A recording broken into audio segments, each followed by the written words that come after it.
You noble diggers, all stand up now. Hello, my friends, and welcome to my channel. Today we will be talking about an apology to a subcontinent, or an apology to the Indians. I have made use from time to time of what is racism, right? And I've said over and over and again on this channel that you are only allowed to pick up these weapons, these things that are outside the norms of conversation and debate, right? This rock that's laying on the ground near the fight, uh, when you are pure of heart,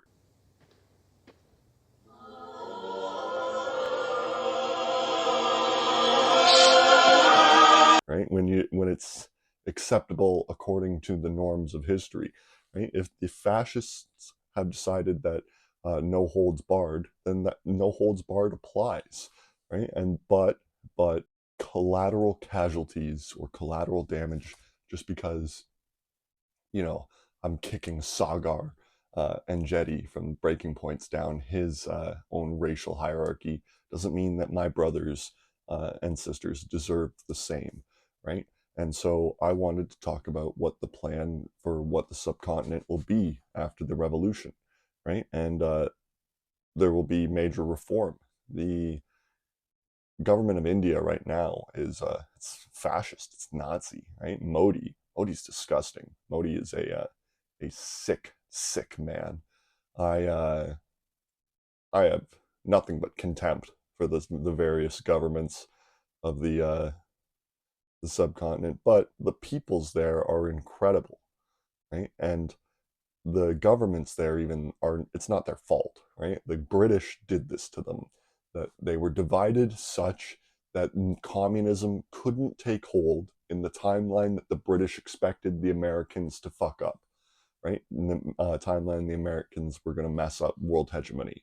The British figured by around 2100 the Americans would mess it up, and the British should be there to pick up the pieces, right? Pick up some northern states back into the Commonwealth, and then start grinding again back to the top spot for as a an economic power, as a power among powers, as Britain preferred to be for most of its history. So a united Raj, a united subcontinent, a one nation, right, would have been much better than what we got, right? And dividing on religion was obviously a tactic to this goal, right? It wasn't to ensure peace, it was to ensure chaos, right? It was to ensure that the Hindi majority or plurality in northern India would overreach, as they are right now.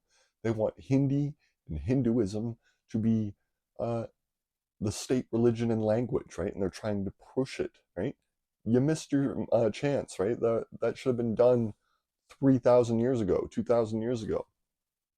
And now those peoples are there and they can't be beaten. They can't be pushed out of their territory. They can't be assimilated, right? And so a new strategy has to be placed for governing the Raj, right? Governing all of the subcontinent.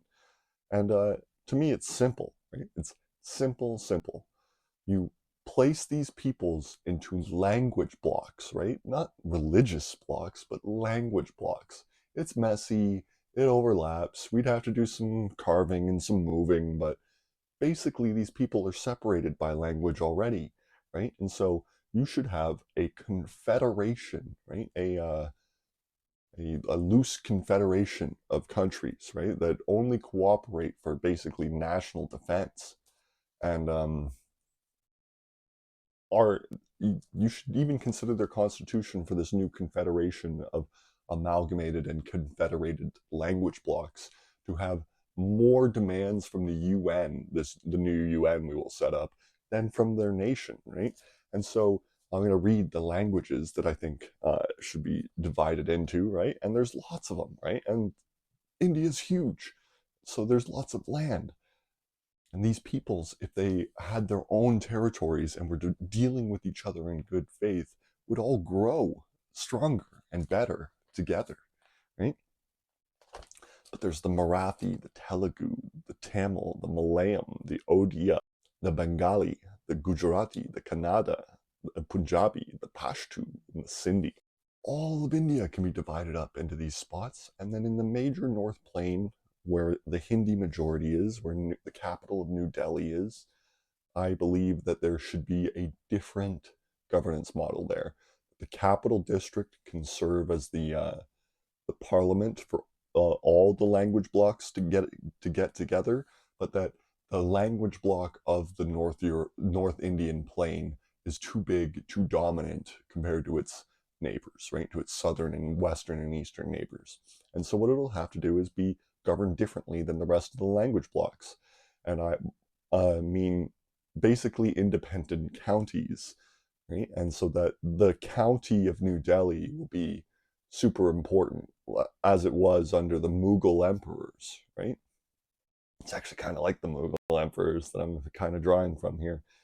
Um, yeah, but I think this is the only way forward for India, right? What's happening right now is ridiculous, right? Ridiculous. What are they going to ally with China, right? And China is doing what, right? It likes Modi, right? There's real communists in India, and they don't support them, right? The Naxalite movement in the Central East, right? Those are Maoists fighting a guerrilla war, and China supports India, right? Or the Kerala communists, right? That's a state that has communism and doesn't get support or attention from the international community because they're Indian, right? And I hate that. I hate it, right? I live in Canada, and there's the plurality of our immigrants here come from India, and so there has been a major shift towards hatred of Indians in this nation recently in the last 5-10 years, and I disgusts me. I hate it so much, right? These ignorant old white hogs who couldn't hold a conversation telling me about dirty people, right? If you think you're fit to lead a global revolution, as I'm trying to do with this channel, you can't help but think of everyone as kind of stupid, right? And so when these white hogs tell me that these Indian immigrants are dirty, backwards, I hate it. I can't stand it. They are people, right? They're just people trying to get by. And damn it, damn it, white people are so much worse, right? They're so much more evil.